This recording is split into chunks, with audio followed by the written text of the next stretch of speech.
A while ago, as I responded to a writer who had written on the nature of evil, I was taken aback by a claim he made that metaphysical factors could not be quantified. I pondered on what is more metaphysical than numbers and money. I had, of course, explained that answering if evil existed was not as important as answering the question as to if evil was quantifiable or not. If evil existed and could not be quantified, its existence was moot. To be honest, I forgot that people still thought as he did. My failure to appreciate the prevalence of this position of his is maybe responsible for some of the misunderstandings generated by the discussions I've had on evil. Of course, if one assumes metaphysical statements are invalid, as do atheists, then arguments based on the quantification of evil would appear nonsensical. In any case, discussions with atheists on the nature of evil quickly enter into the twilight zone of absurdity. Even a mediocre philosopher must know that any and all arguments, indeed every statement about metaphysics, is metaphysical by definition. Atheists cannot claim metaphysical statements are nonsense, nor even take a position regarding metaphysics without taking up a positive position regarding metaphysics. Atheists cannot claim all truth is empirical or non-metaphysical without creating a self-refuting metaphysical statement. The claim all truth is empirical is a metaphysical, i.e., not empirical, claim. The real truth is that empirical truths and secular ideas are synthetic and by nature contingent. In other words, by their very terms of existence, statements that are not metaphysical or are not analytical are relative, not absolute. Any statement about absolute truth or any absolute statement is a metaphysical statement. All absolute truths or absolute statements are metaphysical statements about metaphysical truth. All total and absolute truths, then, are metaphysical. Secularists cannot even argue the invalidity of metaphysics without engaging in metaphysical arguments. Non-metaphysical philosophy is therefore nothing more than opinion. Even non-metaphysical statements are self-refuting or meaningless. To say truth is relative is to self-refute the claim, because truth is not relative. If the statement is relative, it is not true, unless it is meaningless. As in the statement, it may be raining. If this does not give you pause, then try to understand. Metaphysical statements are true, or there is no truth worthy of the definition. This conclusion, interestingly enough, was not developed by theists. The main proponents of this position were the most decisive and intelligent of all atheists. The logical positivists, also known as the Vienna School, were the people who developed these findings. In attempting to prove that all metaphysical discussion was meaningless and that all metaphysical claims were unprovable by the methods of empirical science, the philosophers of the Vienna School demonstrated they were in fact doing metaphysics. And if they were not doing metaphysics, their findings were rendered meaningless. This was when atheists gave up attempting to defend atheism and retreated into philosophical apathy. And this is where they remain to this day. And this is why the new definition of atheism as the rejection of all philosophical statements about God was created. They cannot defend atheism nor make arguments against metaphysics without arguing metaphysically. So it is logically impossible to make statements without these being metaphysical or tautological or meaningless. Empiricism could not and cannot buttress claims made about the empirical method using empiricism alone. However, the inherent failure and unverifiability of atheism in the secular position is a far cry from proving that evil can be defined, quantified, and measured, or validated in a quantifiable way. The first step toward defining evil and towards understanding how it impacts society is to comprehend its counterpart. This definition or description of good that we're going to make will sound rather strange to most ears. Understanding evil requires we understand a little something about reality and ownership. We own what we author. We do not own what we do not create, and we have no claim on anything created by others. This means anything we did not ourselves produce, we do not and cannot own. Hopefully, you will see this creates serious issues and problems. If you do not think a paradox has been created by this statement, you did not understand what was said about the nature of ownership. Even so, it ought to be obvious to everyone. No one created the natural world, at least, no one who is living on it. No person created the air, land, or water, and as a consequence, we have no right to it. These natural goods are gifts given to us for personal use. We do not own personal goods or things we need for personal use, but the issue is moot and need not be discussed, other than to say God permits the use of what He created for personal use, and no one can dispute this and continue to live. Let's move a bit further ahead. There is not much on this planet that is useful to us without it being modified or processed in some ways. Plants in their natural state do not produce large crops, and animals in their wild state are difficult to kill and do not always produce more caloric value than what is burned during the harvesting. For the sake of civilization, mankind has had to claim land, plants, and animals and tools and machinery to make development possible. Just to move away from subsistence, mankind had to exercise a sense of ownership over the earth. So let's move on from here then.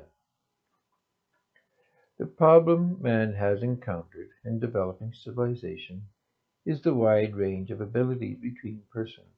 Some people cannot sustain themselves, and others are so clever they can literally develop ways of thinking and doing things that change the world. The weak need to be helped by the strong, but the extraordinary person also deserves compensation and recognition for what he or she achieves or has achieved. But how to do this? Do we permit the individual to define his own level of compensation, as happens in capitalism? Or do we put recognition in the hands of the state, as communists do? Think of the first man who chipped out an arrowhead. He did it to make himself a better hunter.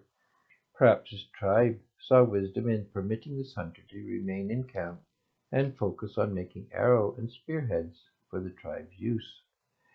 The artisan no longer made arrowheads for personal use, yet what he was doing was not that far removed from personal use production. The village wisely created what economists call an example of specialization. The best hunters hunt, the best foragers forage, and the best arrowhead maker makes arrowheads. It is when an arrowhead maker claims a quarry, the rock quarry, that is, as his own, and uses monopoly power to gouge the tribe.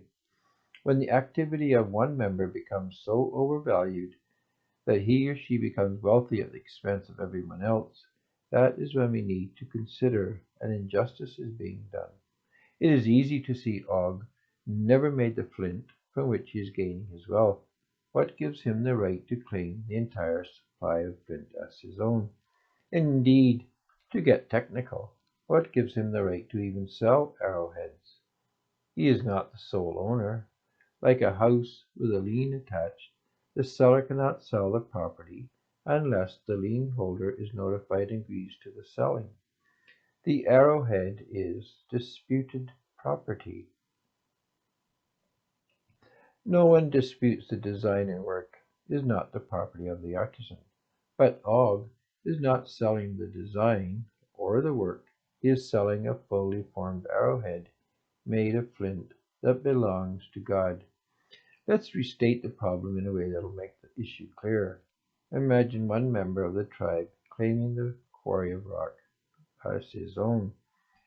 As he is a very skilled fighter and has the most brothers and male relatives, the tribe is unable to challenge his claim.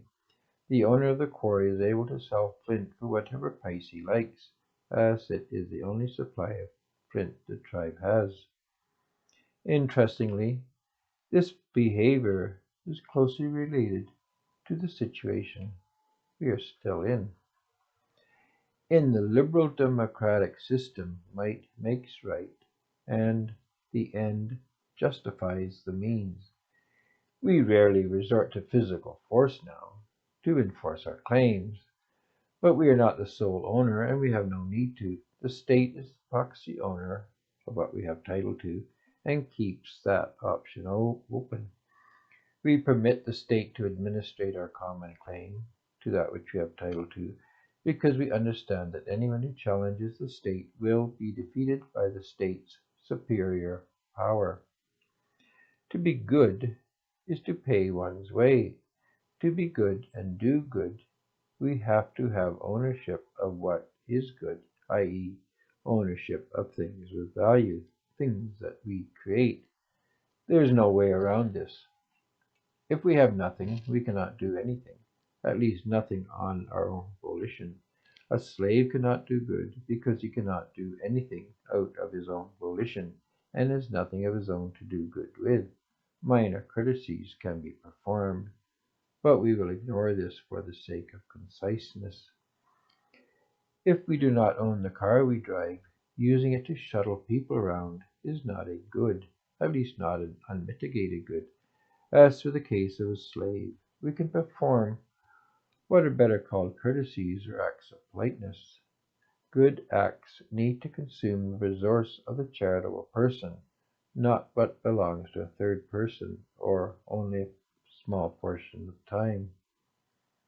So doing good consumes value. Saying hello or opening a door is not doing good. It's merely being courteous. If we need goods to do good, then evil are acts that disable this capacity for others. Stealing not only takes what belongs to others, it removes from the other person the capacity to act benevolently and give what was taken, whether to you or to someone else. We call this depriving people of what belongs to them stealing, fraud, or freeloading. Evil acts are acts that deprive people of the opportunity to do good. Freeloaders deprive authors of their equity, that is, of their things of value. Okay, so let's move on a step further. Og created an arrowhead, but it was created by adding value to what already existed. If you did not see the dilemma that this creates before, you ought to see the problem now. The problem is a paradox that has lasted at least for 5,000 years. The inability to resolve it has given us virtually every social problem you can name. Og is entitled to the value he created, but has no claim on the value inherent in the stone from which the arrowhead was formed. God confirmed this when he told us the worker is worthy of his wages. In capitalism, it is thought the capitalist is entitled to set the price. In communism, it is the state that is given this right. Did anyone ask God if this is okay with him? Because it is not. The stone, the waterfall, the forest, and all other things man claims is not our wages. These are assets. created by God and claimed by God. Why did he tell the rich young man to sell what he had and give the proceeds to the poor? Why did he mock the rich man who filled his barns and settled down to what he thought would be a long and prosperous retirement? Why the statement about the love of money being the root of all kinds of evil? We cannot clear cut a forest and put whatever price we wish on the lumber and keep the proceeds for our own use. At least, had we given 10% of our earnings to the church, we might be forgiven, but it still does not make the action itself right. The only just price is a price set by the labor theory of value. No matter if you think it is a practical device for establishing the selling price of goods and services or not, the labor theory of value remains the only just way at arriving at a true price. Your inability to figure out how to obey God is not God's fault or problem.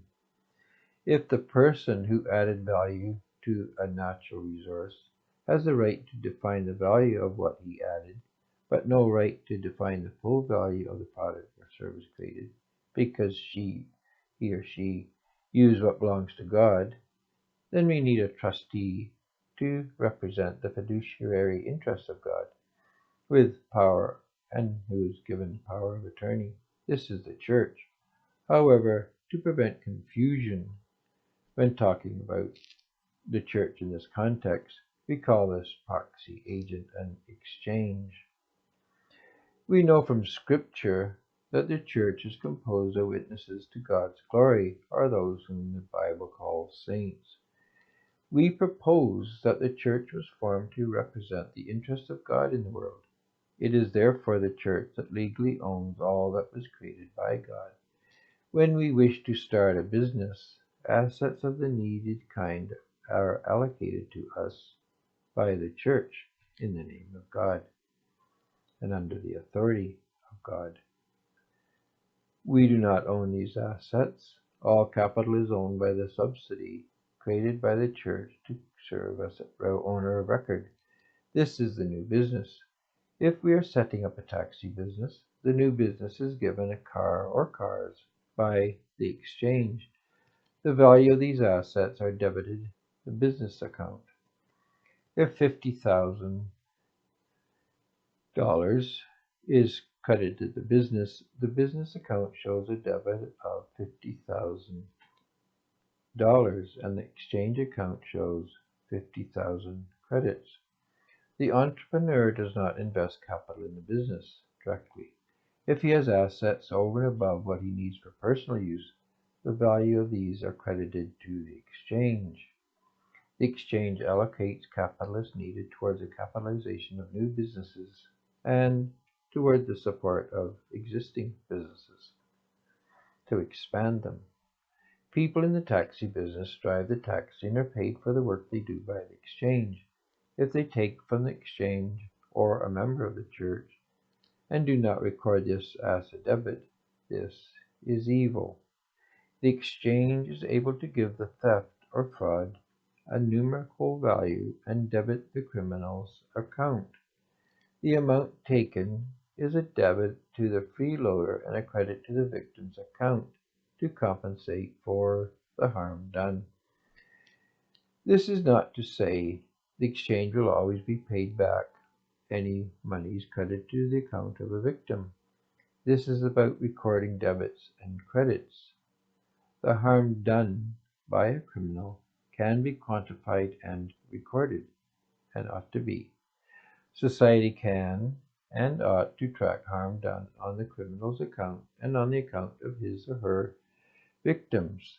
We note that this accounting activity reflects the book of life that God maintains. We may hide some of our costs from others, but these costs are not hidden from God. He will have all expenses listed and all credits listed. These entries will balance out in your favor or not. It behooves us to keep as accurate accounts as possible on earth to lessen the surprise that might await us in heaven. We are forgiven the sins we do to God, but The question remains, if we are forgiven the costs we create within the church for the saints. If we are, why does God ask us to forgive those who trespass against us, so we can be forgiven our own trespasses? It seems a cautious person would prefer to keep their accounts out of arrears. If someone is in arrears to us, perhaps by forgiving these costs, some of the arrears we have accumulated will also be paid for and forgiven.